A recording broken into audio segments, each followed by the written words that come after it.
Hi loves, welcome back to my YouTube channel. My name is Lauren Dube, also known as the Dynamite Survivor. Thank you so much for tuning in and passing by.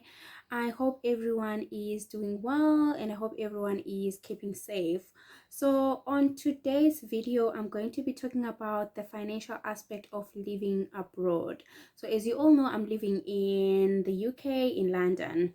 Guys, I'll be honest, let me just say it. There's no other way I'm gonna say it. Living abroad is expensive. Living in the UK is expensive. So on today's video, I'm just going to be comparing the bills that I was paying while I was in South Africa and the bills that I'm currently paying in the UK. Yeah, got it. Sharp. So in South Africa, this is what I was paying. I was living in a one-bedroom flat. I was paying my rent. I was paying for electricity. I was paying for water. I was paying for my car installment. I was paying for my car insurance and funeral policy. And then those day-to-day things like grocery, doing your hair, doing your nails, toiletries, plus black tax, guys. Black tax is Orlando everywhere. If you are working there, black tax is real. So in South Africa, the money that I was earning, I was able to do all that and also save very little, very little. And the reason why I moved to the UK is because I felt that I could not afford the home of my dreams. So I decided, let me move to the UK. And the only way that I was going to afford a house in South Africa was if I had to wait until I'm done paying for my car, and then I would be able to apply for a bond. And Nakona, I was still not going to be able to afford, the house that I really, really wanted. So that's why I decided to move to the UK. Hey, little did I know, little did I know that living abroad is so expensive. It's literally so expensive. Even if you earn like a pretty good salary, it's so expensive. I'll tell you this. So for my rent, I pay my rent, I'll be honest, is literally more than my salary that I was earning in South Africa. That's how expensive things are. So I pay for my rent, I pay for water, I pay for electricity, I pay for what's called council tax. Council tax, guys, is so expensive. I'm paying about 140 for council tax. So every household has to pay council tax. I'm not sure what it's really for, whether it's for sewage, dustbins, or whatever. I'm not sure, but it's so expensive. And also, electricity is freaking expensive. Electricity is so expensive. I think mainly it's because it's always cold, it's always rainy, it's always gray, and we always have heaters on most of the time. So that's why electricity is so expensive. Another thing that I pay for is international funeral policy. International funeral policy, guys, it's so expensive. Should anything, God forbid, should anything happen to me, I would need someone from home to come and get my body here. So international funeral policy is so expensive. I really don't know why it's expensive, but we have to pay it anyway. If you're an adult, you have to pay your funeral policy. Also I have a car. So luckily, the nice thing about here is you can afford to get a car. I'll be honest. You can afford to get a car cash, a pre-owned car cash, a car that won't give you problems on the road, a car that won't break down or whatever. However, the car comes with a lot of responsibilities. For you to be able to drive a car on the road, you have to pay an annual fee of what's called annual tax. So it depends on what car you're driving. If you're driving a Kia Picanto, obviously the annual the road tax would be way less. But if you're driving like a Porsche car, an expensive car, a double-decker car, like those fancy cars, obviously you would have to pay more money towards that. And also another thing about driving here in London is that there are some areas where you cannot drive diesel cars. So if you're driving a diesel car, you'll be charged. So I can't remember the name. What do they call it? I think it's called congestion area, congestion zone. Yeah, it's called congestion zone. So those areas, if you're driving a diesel car, you pay. So let's say, for example, if you want to go to central London, definitely you'd rather use the train or a bus or something like that rather than driving, because you might end up having to pay like £60 to £90 towards you driving in the congestion zone. Another thing that I've noticed as well here is that the car insurance is very, very expensive. Car insurance is very expensive here, guys. It's literally one of the most expensive things. But if you pay, I know I got my car last year.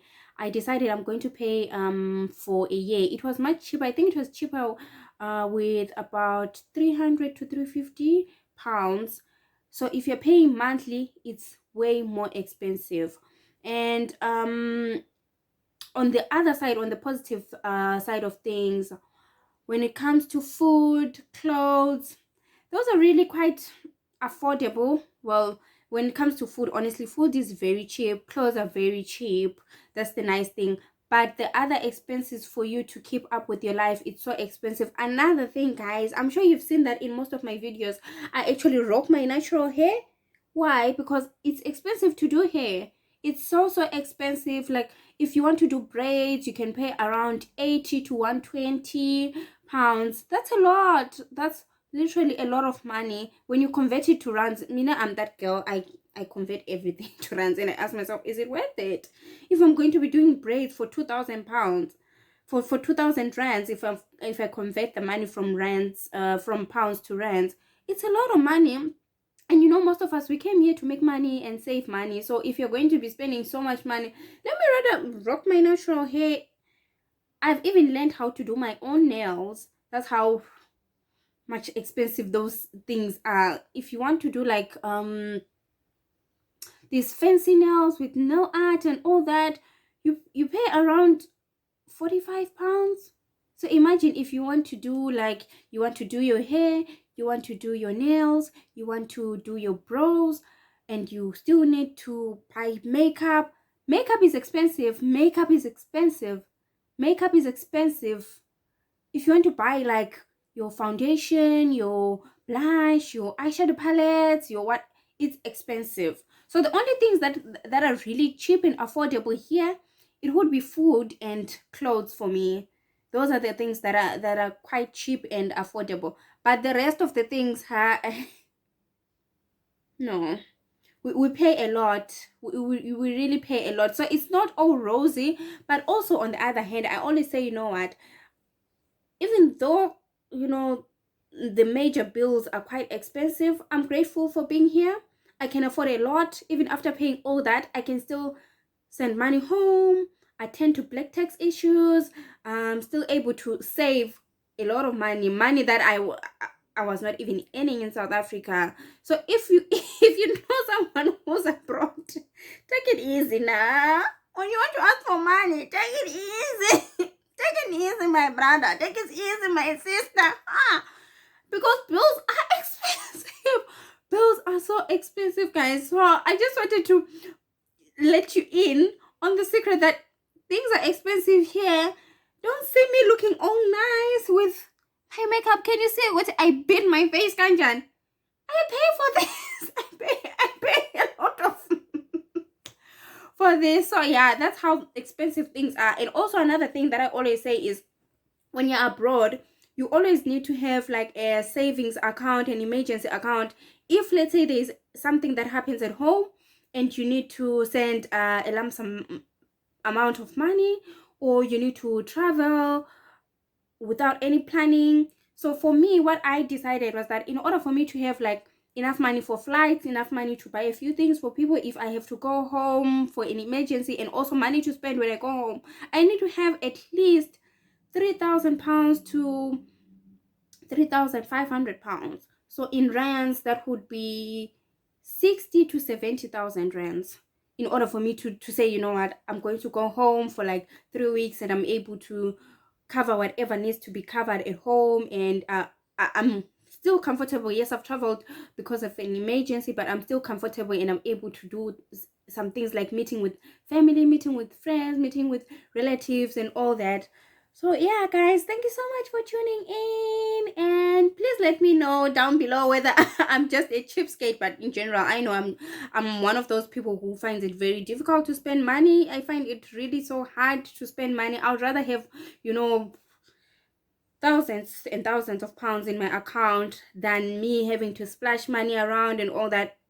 I love handbags, but you would never see me buying a handbag that's not on sale. I would rather wait for it to be on sale, because I'm like, there's no need. After 2 months, this handbag is gonna be 50% off sale. So let me rather wait, you know. That's how I am, and that's how I've been even when I was at home. So yeah, guys, just comment below and tell me what are some of the things that you do that help you to manage your bills and your finances and make sure that you meet your financial goals. Thank you so much for watching. Don't forget to give this video a thumbs up, comment below, let's engage, share this video, and I will see you on my next video. Ta-da for now.